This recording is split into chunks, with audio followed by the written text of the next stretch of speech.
पंडित जी, हिंदू का अर्थ क्या होता है? मैं अभी बताऊंगा आपको कि हमारे भाई हेमंत जी पूछ रहे हैं कि हिंदू का अर्थ क्या होता है। तो मैंने निवेदन किया कि भारतवर्ष को भारत के गद्दारों ने ही बर्बाद किया है। सही पूछे तो हमारा नाम जो है हिंदू नहीं था, ना है और ना होना संभव है। इतिहास के पन्नों को पलटिएगा तो आपको पता लगेगा कि भारतवर्ष का नाम आर्यवर्त पहले भी था, आज भी है। आदि दृष्टि इसका नाम आर्यवर्त है। जो जो लोग उस पर राज किए हैं उन्होंने अपने अपने हिसाब से उसके नाम को बदलते गए, और फिर उसके बाद जब मुगलों ने राज किया उसका नाम हिंदुस्तान पड़ा, फिर जब अंग्रेजों ने राज किया उसका नाम इंडिया पड़ा, आदि आदि। पर लेकिन मैं पूछना चाहता हूँ कि भारतवर्ष से पहले उस देश का नाम क्या था? अगर इतिहास के पन्नों से पूछे, यही कारण बना कि हिंदू आज भी इस बात को दोहरा रहा है, किंतु इस सच्चाई को गले के नीचे नहीं उतार रहा है। चाहे वो हिंदू जितना हिंदू कट्टर हिंदू अपने को क्यों न कहे और कट्टर से कट्टर पौराणिक अपने को क्यों न बदलावे, कि जब वो अपने घर में कोई संस्कार कराता है तो संस्कार करने के लिए उसके पास भी जो संकल्प करना होता है, उस संकल्प में भी वो यही दोहराते हैं कि ओम तत्सत आप ब्रह्मणो द्वितीय परलाभे वैवस्वत मनमंतरे जम्मू द्वीपे भारत खंडे आर्य वर्ष अंतर्गते। वहाँ पर हिंदू वर्ष अंतर्गते नहीं है, वहाँ पर आर्य वर्ष अंतर्गते ये दोहराया जाता है।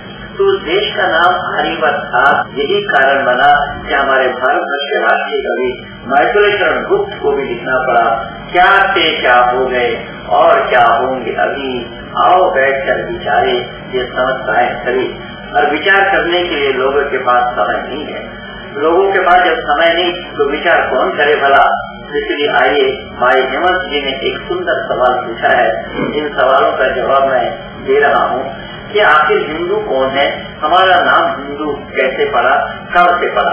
बताइए लगा कि जब मुगल काल में मुगलों ने अपना साम्राज्य कायम किया, भारतवर्ष के अंदर में अपना पूरा वर्चस्व कायम किया, तो मुगलों ने जजिया टैक्स लगाया भारत के बहुसंख्यक वालों पर, और जिस जजिया टैक्स लगाया जिन लोगों पर, उन्हें चिन्हित करने के लिए उन्होंने उनका नाम हिंदू रखा, हिंदू कह के पुकारा।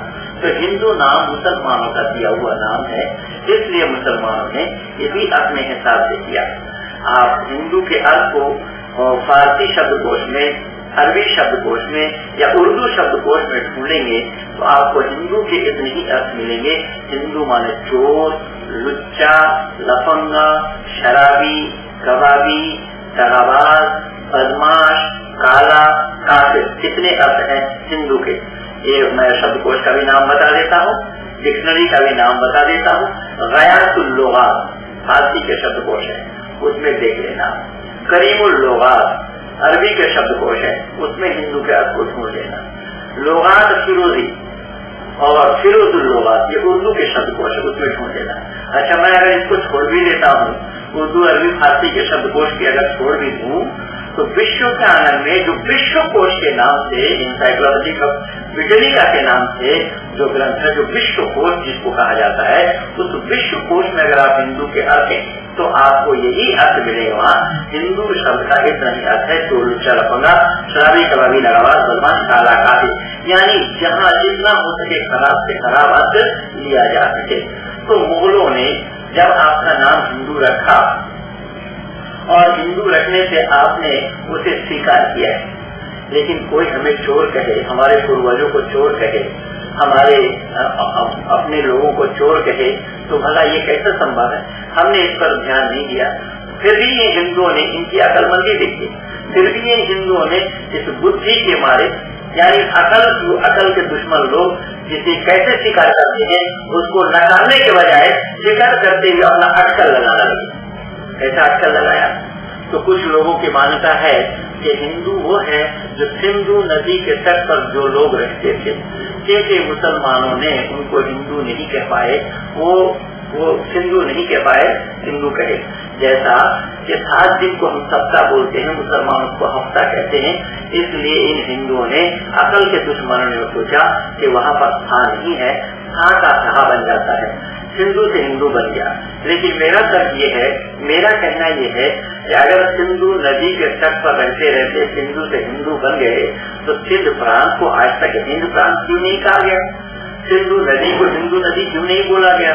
अगर ठीक है, मैं मान लेता हूँ कि फारसी भाषा में अगर था नहीं है तो हा से हा हो गए, हफ्ता से हफ्ता कर दिया, तो अगर फारसी भाषा में था न होता तो भला फारसी कैसे होता?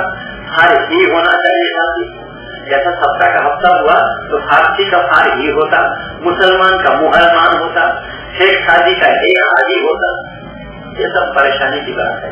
ये अकल के दुश्मन लोगों ने इसके नकारने के बजाय अपने गले के नीचे उतार लिया और उनकी बातों को स्वीकार लिए स्वयं हिंदू कहना ही मंजूर कर लिया। तो मैं बंधुओं में निवेदन कर रहा था कि फारसी भाषा में अगर था नहीं है तो आप तो 7 दिन को सप्ताह बोलते हैं, मुसलमानों को हफ्ता कहते हैं। तो हफ्ता कहने के कारण अगर ये कोई किसी ने सोचा कि वहाँ था नहीं है तो आप तो 12 महीना को वर्ष बोलते हैं, तो मुसलमानों से हाल कैसे कहते हैं? अगर था ना होता तो वहाँ भी हाल होना था। ये सब परेशानी की बात है। लोगों ने सच्चाई को स्वीकार करने के बजाय सबसे विमुख हुए, जैसा कि महात्मा बुद्ध भी सबसे विमुख हो गए थे। तो हिंदू मानसिकता भी यही है, जिन्होंने सच्चाई को स्वीकार नहीं किया। क्यों? एक शाकाहारी हो या मांसाहारी, सदाचारी हो या दुराचारी, निर्वेदनी हो या वैदनी, ढोंगी हो या पाखंडी, धूर्त हो या छली, राक्षस हो या देवता, सभी अपने को हिंदू कहते हैं। हिंदू के माने क्या हुआ? आश्चर्य की बात तो ये है कि एक मांसाहार करता है वो कहता मैं हिंदू, और करता है शाकाहारी है वो कहता मैं हिंदू। एक चोर है वो कह रहा मैं हिंदू हूँ, और एक साधु है वो कह रहा मैं हिंदू हूँ। एक डाकू है वो कह रहा मैं हिंदू हूँ, और एक संत है वो कह रहा मैं हिंदू हूँ। तो हिंदू के माने क्या हुआ? एक व्यभिचारी है वो कह रहा मैं हिंदू हूँ, एक सदाचारी है वो कह रहा मैं भी हिंदू हूँ। तो हिंदू का मतलब क्या हुआ? पर बंधुओं, इसलिए हमारा नाम आर्य है। आर्य नाम वेद का है, आर्य नाम आदि सृष्टि से है। परमपिता परमात्मा ने अपने वेद मुकद्दस में बताया है, उपदेश दिया है, अहम भूमि आद राम आर्य हो। ये भूमि मैंने आर्यों को दिया, श्रेष्ठ पुरुषों को दिया, उत्तम पुरुषों को दिया, ऊंचे विचार वालों को दिया, गुण कर्म स्वभाव से जो लोग श्रेष्ठ हैं उन लोगों को मैंने ये भूमि दी। इसलिए वेद में और भी आया है, आर्य नाम ईश्वर पुत्र, यानी आर्य को ईश्वर पुत्र कहा गया है। ईश्वर पुत्र इसलिए है कि आर्य गुणवाचक सूचक नहीं, आर्य कोई जाति का नाम नहीं है, आर्य गुणवाचक शब्द है। इन गुणों को जिसने धारण किया है उसी का ही नाम आर्य है। इसलिए इस गुण को धारण करने के कारण परमात्मा में जो गुण है वो गुण अगर पुत्र में है तो वो पुत्र आर्य है। तो परमात्मा के गुणों को धारण करना, परमात्मा के गुणों को अपने साथ मिलाना, उसके ऊपर आचरण करना, यही सब मानवता है। लेकिन इस पर लोगों ने विचार नहीं किया। तो मैंने कहा और निवेदन किया कि हिंदू नाम तो दूसरे लोगों का दिया हुआ है, आर्य हमारा निज नाम है, इसलिए वहाँ पर आर्य वर्तन करके कहा जाता है। अच्छा, मैं मान भी लेता हूँ इन हिंदुओं को कम से कम जरा अपने ठंडे दिमाग से सोचना चाहिए था कि मर्यादा पुरुषोत्तम राम को जब रामायण वाला सीरियल भारत में 3 बार दिखाया गया, उस रामायण वाला सीरियल में मर्यादा पुरुषोत्तम राम को आर्य पुत्र कह के संबोधित क्यों किया गया? वहाँ पर हिंदू पुत्र क्यों नहीं कहा गया? पुरुषोत्तम राम के संतान आप अपने को कहते हैं, मानते हैं, तो राम आर्य थे, आप लोगों को आर्य होना चाहिए, और आर्य कहलाना नहीं चाहते, और आर्य जो कहते हैं उनसे आप चिढ़ते हैं। तो एक दुर्भाग्यपूर्ण बात है। तो मैंने निवेदन किया कि मर्यादा पुरुषोत्तम राम को आर्य पुत्र कह के संबोधित किया गया, और साथ ही साथ महाभारत वाला सीरियल में भी गांधारी अपने पति को आर्य पुत्र कह के संबोधित कर रही थी। उसके बाद भी हमारे भारतवर्ष में एक सीरियल दिखाया गया जो चाणक वाला सीरियल है, उसमें भी आर्य वीर, आर्य योद्धा कहा गया। तो आर्य नाम तो पुराना है, आर्य नाम आर्य सृष्टि से है, आर्य नाम परमपिता परमात्मा का स्वयं का दिया हुआ है।